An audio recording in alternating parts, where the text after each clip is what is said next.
May I now request Honorable Mamata Banerjee to take oath before the Honorable Governor.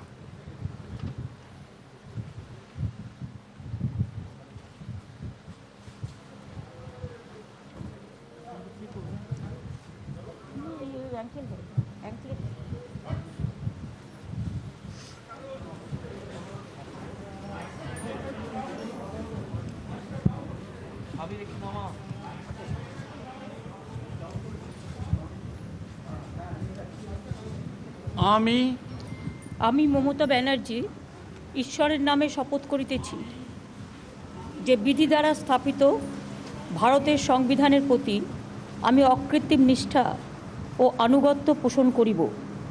আমি ভারতের সার্বভৌমত্ব ও অখণ্ডতা রক্ষা করিব।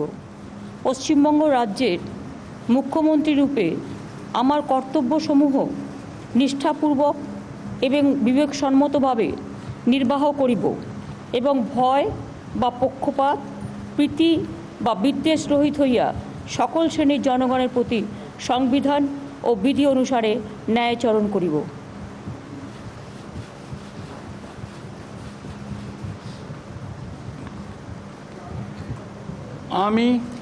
আমি মমতা ব্যানার্জি ঈশ্বরের নামে শপথ করিতেছি যে পশ্চিমবঙ্গ রাজ্যের মুখ্যমন্ত্রী রূপে যে কোনো বিষয়ে যাহা আমার বিবেচনার জন্য আনিত হইবে বা আমি জ্ঞাত হইব তাহা মুখ্যমন্ত্রী রূপে আমার কর্তব্যসমূহের যথাযথ নির্বাহের জন্য যেরূপ আবশ্যক হইতে পারে তদাতিরেকে আমি প্রত্যক্ষ বা পরোক্ষভাবে কোনো ব্যক্তি বা ব্যক্তিগণের নিকট জ্ঞাপন করিব না বা প্রকাশ করিব না।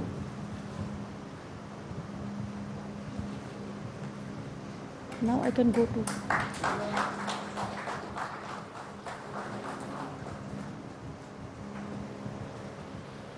तो ममता बनर्जी ने एक बार फिर से मुख्यमंत्री पद की शपथ ले ली है। राज्यपाल जगदीप धनखड़ ने उनको शपथ दिलाई है। इस वक्त देखिए वो तमाम औपचारिकताएं पूरी करते हुए ममता बनर्जी जो शपथ ग्रहण के वक्त होती हैं, एक सादे से समारोह के दरमियान उन्होंने ये शपथ ली है। 50 से 55 अतिथियों को इस समारोह में बुलाया गया है। हालांकि बीजेपी को भी समारोह में आमंत्रण दिया गया था, लेकिन बीजेपी ने इस समारोह का बहिष्कार किया है। बीजेपी आज राष्ट्रव्यापी धरना दे रही है। 10 से 11 लोगों की मौत हुई है, जिसमें बीजेपी कार्यकर्ता अधिकतर बताए जा रहे हैं चुनाव के बाद हुई हिंसा में, और टीएमसी के ऊपर बीजेपी ने इसका आरोप लगाया है। अभिषेक उपाध्याय इस वक्त हमारे साथ जुड़ चुके हैं। अभिषेक, इसमें कोई दो राय नहीं है कि ममता बनर्जी इस दौर की बहुत मजबूत नेता और विपक्ष का बहुत मजबूत चेहरा बनकर उभरी हैं और हैट्रिक लगाने वाली मुख्यमंत्री बन गई हैं पश्चिम बंगाल में एक और बुद्धदेव भट्टाचार्य के बाद, लेकिन या कहें लेफ्ट पार्टियों के बाद। लेकिन क्या ये माने अभिषेक कि ये समारोह, इस समारोह की आभा और इस समारोह का कुछ और ही अलग आभा होती अगर यहाँ पर इसके बैकग्राउंड में वो चुनाव के नतीजों के बाद हुई हिंसा नहीं हुई होती? देखिए, चुनाव के नतीजों के बाद जो हिंसा हुई है गौरव, उसने सिर्फ पश्चिम बंगाल की राजनीति का ही उस चैप्टर पर सवाल नहीं खड़े किए, बल्कि लोकतंत्र के पूरे कायदे पर सवाल खड़े किए हैं। किस तरह से आप इलेक्शन जीतने के बाद अगर ये बदले की स्थितियां रहेंगी तो उसका क्या असर होगा। ये एक तरह का आप कह सकते हैं एक एग्जाम्पल सेट हुआ, बहुत ही बुरा एग्जाम्पल सेट हुआ है। तो इसमें दो राय नहीं है। तो वैसे भी कोरोना के चलते कोई सादा समारोह है और वो होना भी चाहिए, लेकिन ये सवाल लगातार है और अब ये बड़ी चुनौती होगी। तो अभी तक तो ये था एक उनके पास कहने के लिए कि इलेक्शन कमीशन के हाथ में सब कुछ है।